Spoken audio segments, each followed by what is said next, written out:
আসসালামু আলাইকুম ওয়া রাহমাতুল্লাহি ওয়া বারাকাতুহু। নাহমাদুহু নুসাল্লি আলা রাসূলিহিল কারীম, আম্মা বা'দ, ফাউযু বিল্লাহি মিনাশ শাইতানির রাজীম। বিসমিল্লাহির রাহমানির রহিম। ওয়া কাতিলুহুম হাত্তা লা তাকুনু ফিতনাতু ওয়া ইয়াকুনু দীনু লিল্লাহ। সাদাকাল্লাহুল আযীম। যাবতীয় উপাসনা আরাধনা ও সমুদায় সেই বিশ্ব নিয়ন্ত্রক তার প্রতি নিবেদিত হোক, যিনি মহিয়ান গরিয়ান ও সর্বশক্তিমান, অনন্ত অসীম, দয়ালু ও কৃপাবান। সমস্ত সৃষ্টিজীব যার করে গুণগান, ভক্তিত্ব ভালোবাসার সহিত করি তার প্রশংসা। আর সকলেই বলি আলহামদুলিল্লাহ।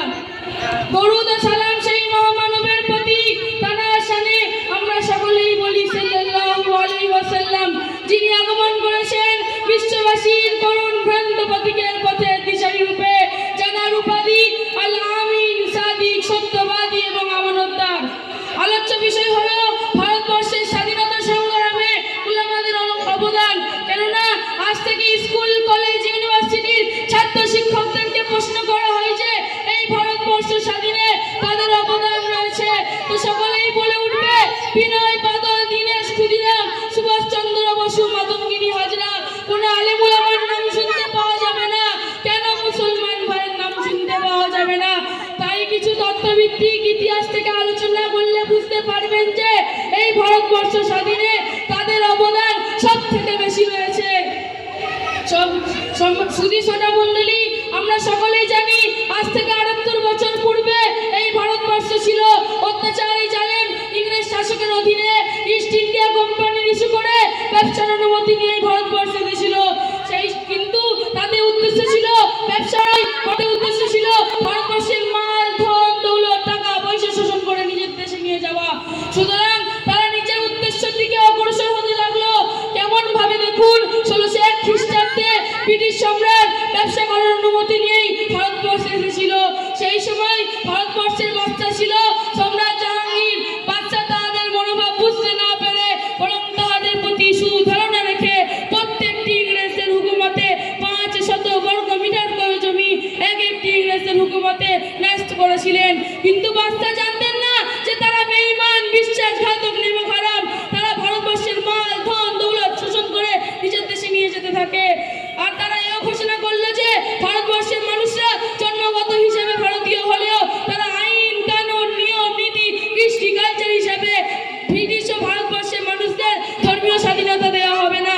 সেই চ্যালেঞ্জের মোকাবিলা করতে 1803 খ্রিস্টাব্দে হযরত মৌলানা শাহ ওলিউল্লাহ মুহাদ্দিস দেহলভী রহমাতুল্লাহ আলাইহি সুদগ্ধ পুত্র হযরত মৌলানা শাহ আব্দুল আজিজ দেহলভী রহমাতুল্লাহ আলাইহি জিহাদের তাকওয়া নিয়ে উচ্চ কণ্ঠে ঘোষণা করলেন যে আমরা পরাধীন হলাম, পরাধীনতার বিরুদ্ধে আমাদের জিহাদ করা নৈতিক এবং ধর্মনৈতিক কর্তব্য।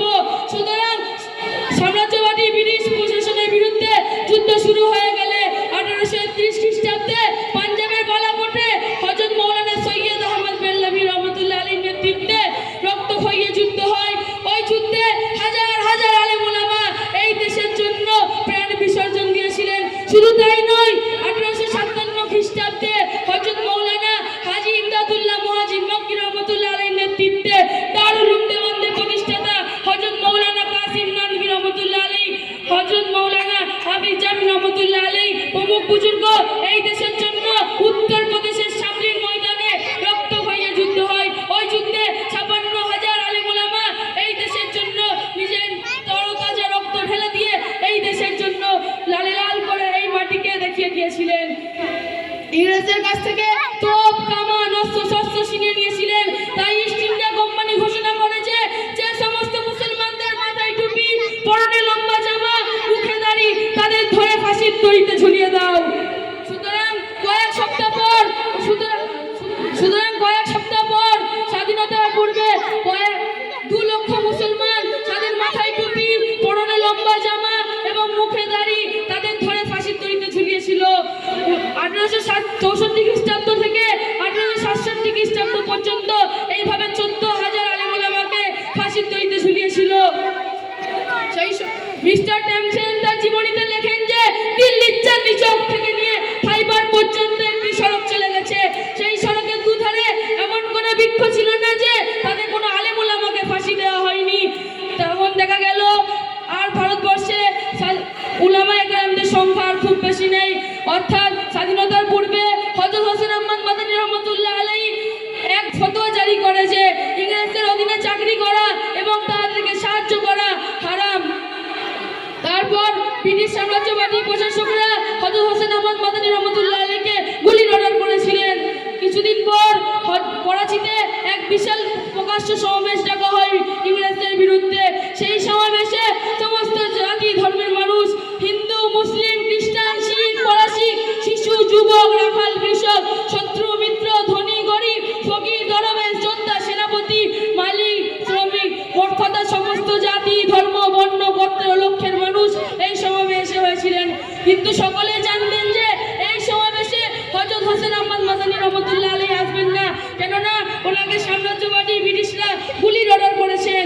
কিন্তু দেখা গেল হযরত হোসেন আহমদ মাদানী রহমাতুল্লাহ আলাইহি নিজের পরোয়া না করে, নিজের বিবির পরোয়া না করে, নিজের সন্তানের পরোয়া না করে এই কবিতা পড়তে পড়তে স্টেজে উঠে বললেন, ले फिरती है बुलबुल चोंच में लेकर गए शहीद नस की, तरबत कहा है अंग्रेज को हिफत करके कहा, खिलौना समझ के मुझे बर्बाद न कर, हम भी किसी के बनाए हुए हैं। তারপর সকলেই হোসেন আহমদ মাদানীকে দেখে আশ্চর্য হয়ে গিয়েছিলেন। তারপর হযরত হোসেন আহমদ মাদানী রহমাতুল্লাহ আলাইহি ব্রিটিশদের বিরুদ্ধে স্টেজ মঞ্চে উঠে বক্তব্য দিতে শুরু করলে দেখা গেল সাম্রাজ্যবাদী ব্রিটিশ পুলিশরা চতুর্দিক থেকে ওনাকে গুলি চালাতে আরম্ভ করলো। কিন্তু আল্লাহর কেমন কারিশমা দেখুন, হযরত হোসেন আহমদ মাদানী রহমাতুল্লাহ আলাইহিকে একটিও গুলি স্পর্শ করতে পারে না। হযরত হোসেন আহমদ মাদানীকে গুলি দিয়ে না পেরে 1916 সালে পাঞ্জাবের বালাকোটে হযরত হোসেন আহমদ মাদানী রহমাতুল্লাহ আলাইহিকে বন্দী করলো। সম্মানীয় বন্ধুগণ, আমরা সকলেই জানি তারপর 1947 সালে 15ই আগস্ট ভারতবর্ষের সমস্ত জাতি ধর্মের মানুষ নিজের বুকের টাটকা রক্ত ঢেলে দিয়ে এই দেশের কালো মাটিকে লালে লাল করে এই দেশকে স্বাধীন করেছিল।